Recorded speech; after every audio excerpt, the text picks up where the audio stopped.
вкус, обоняние, осезание, мозък. Свечери се вече, свършвам надница. Завръщам се като картицата в дома си, пръста. Не защото се умрих да работя. Не съм се умрих, но слънцето залезе. Слънцето залезе. Потъмняха планините, в билата на мозъка ми се е задържала още малко светлина, но святата нощ настъпва. Издига се от земята, спуска се от небето, а светлината се е заклела да не се предаде. Но знае, че спасение няма. Няма да се предаде, но ще угасне.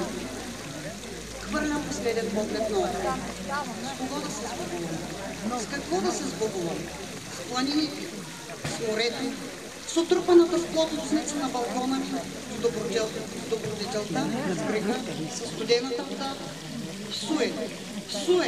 Всички те също като мен слизат заедно с мен в пръста.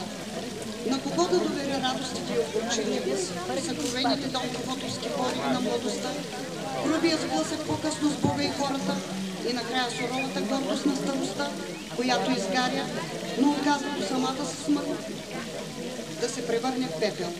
На кого да кажа колко пъти, катерейки се с ръце и крака по скалистата сравнина на вода се подхлъзвах и падах.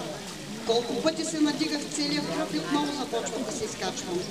Къде да намеря някоя толкова наранена и неприятна душа, за да изразповядам. Протягам ръката си, хващам дълбалото на земята с но се спирам на светлия прах още малко.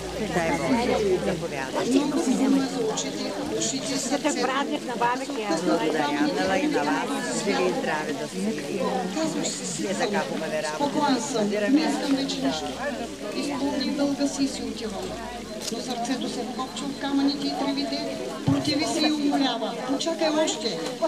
Понякога разправя слънцето спирало посред пътя си, за да чуе песента на някоя девойка.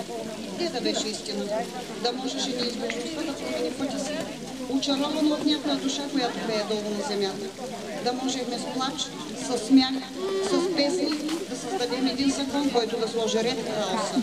Нежният глас в нас да заглушава ръмжението.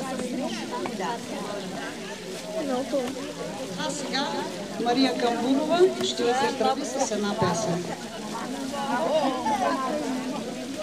Ама как да появаш? Ами да, да, го